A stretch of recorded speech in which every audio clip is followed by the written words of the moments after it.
Well guys, it's been a couple weeks since I've done a seed starting update, and so this isn't just that, but it is that and some approaches I'm taking this year to starting my garden.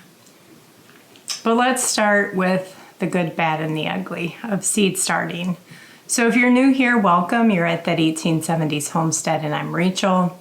And we homestead on the side hustle after our 9 to 5 and try to grow as much food as we can. And we've been doing it now for 4 years.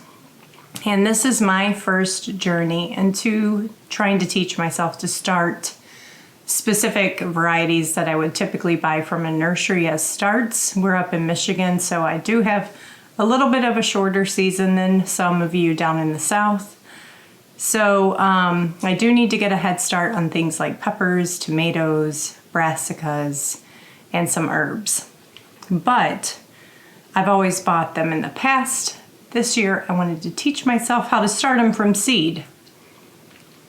And some things are going good, some things not so much. So let's start with the good. Peppers. These are my peppers. And they're going pretty well.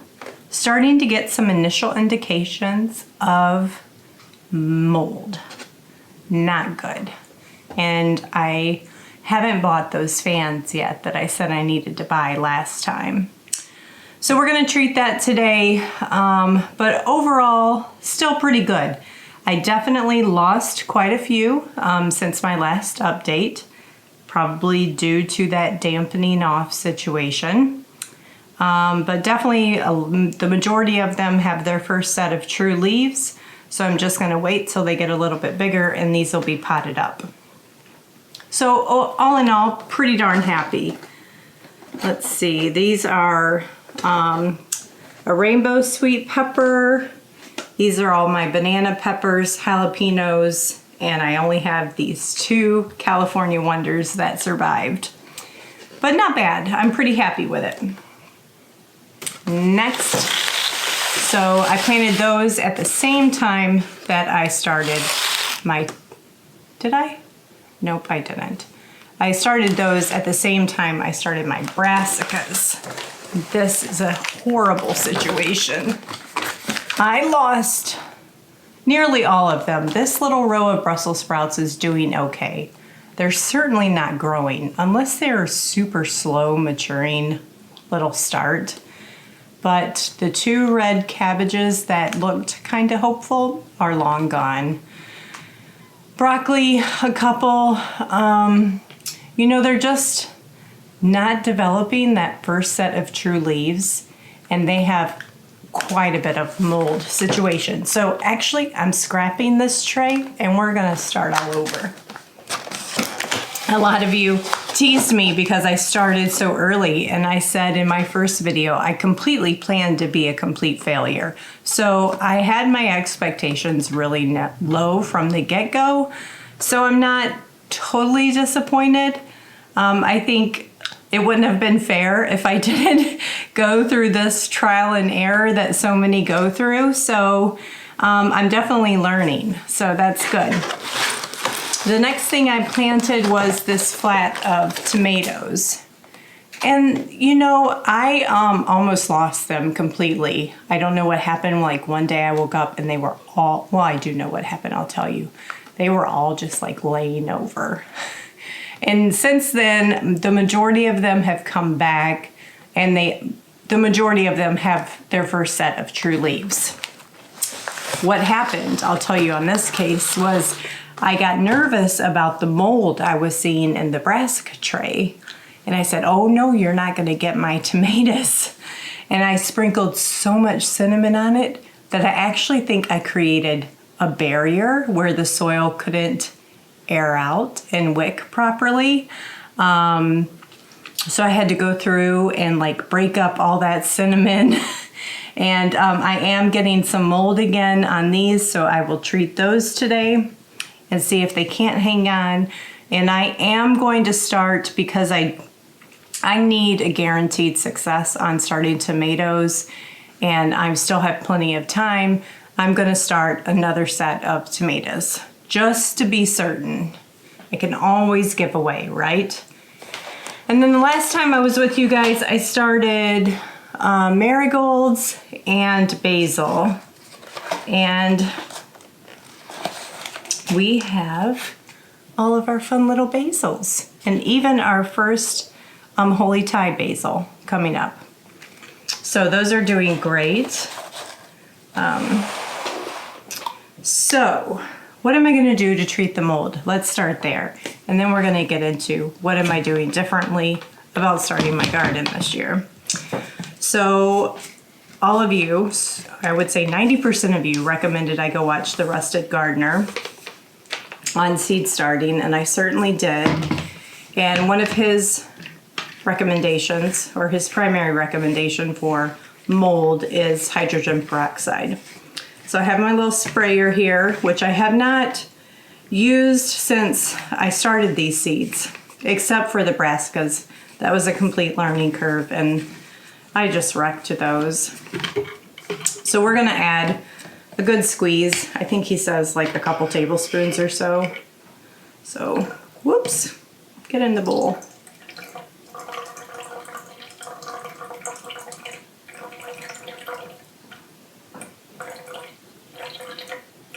I don't know how much is too much. I should have went back and watched his video. We'll say that's good. I'll give that a little shake, and then I'm gonna spray this top of these trays with just some of this hydrogen peroxide just mixed with water.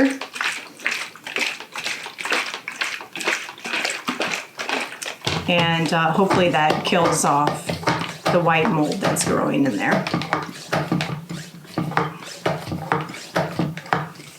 And I need to get the fans, guys, I do.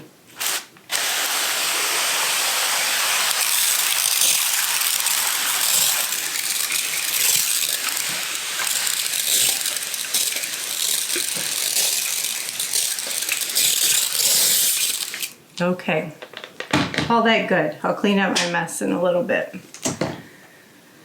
So I have been really interested in doing this for a couple years, and I think I don't follow through because I get impatient.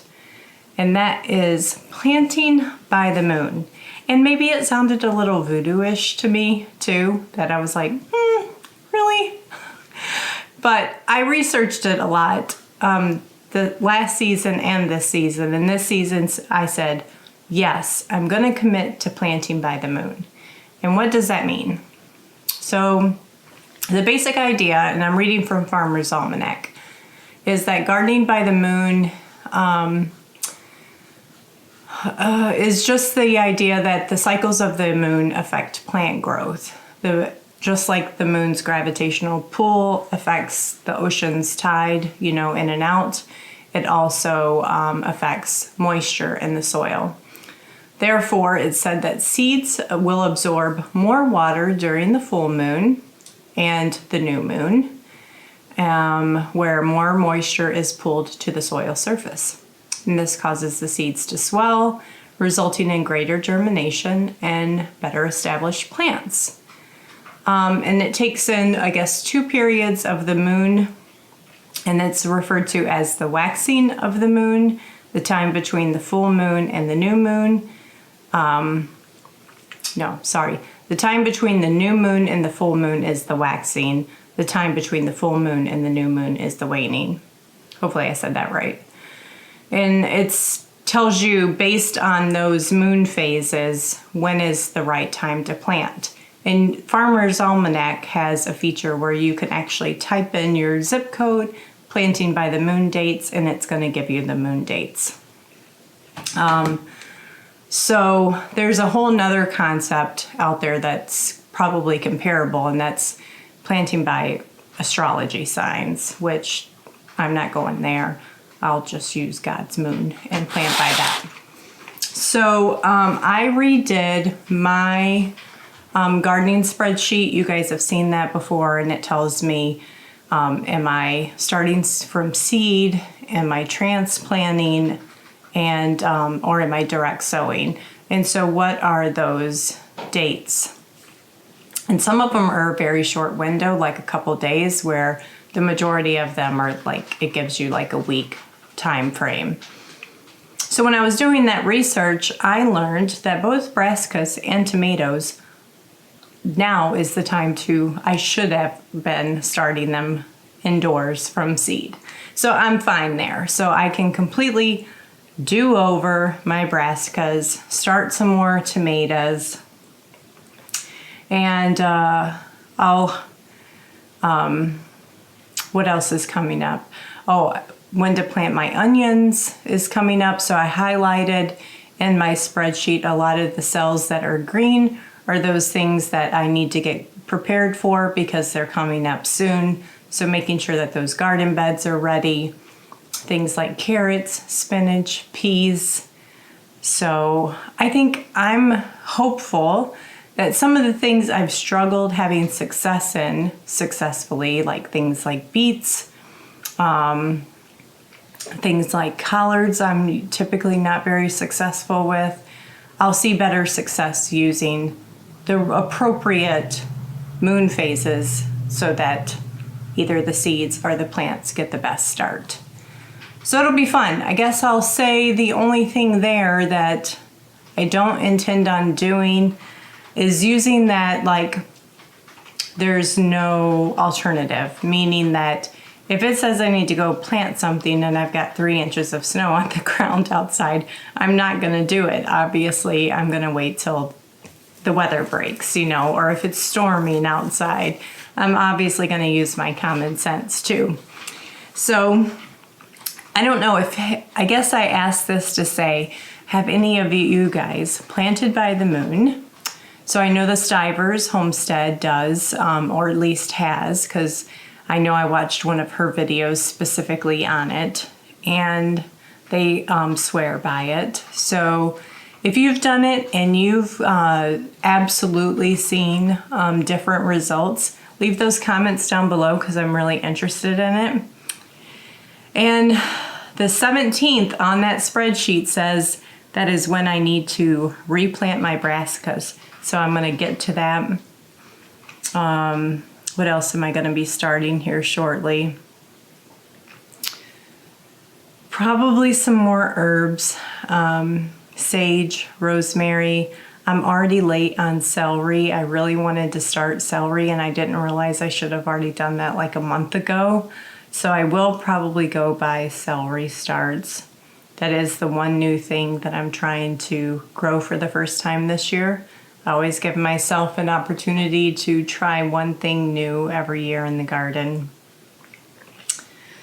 So yeah, I'm really happy though for the first year. It's not terrible, right? I think I'm learning the typical things, but I definitely need to get those fans. Something on this to circulate air and help with the mold situation.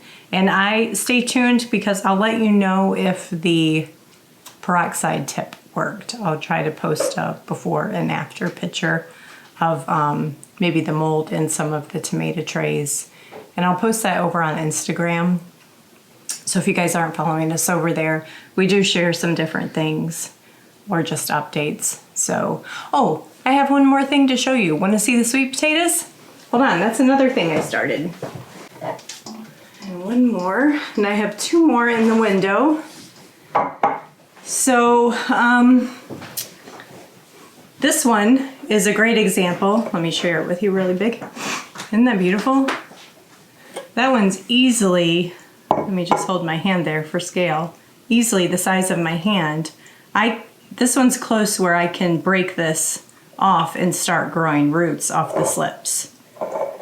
And then this one is my absolute it's like a bush. Mass producer of slips. Let me see if I can count how many I have on here. 1, 2, 3, 4, 5, 6, 7, 8, 9, 10, 24, 25, 26, 27. I was right now 27.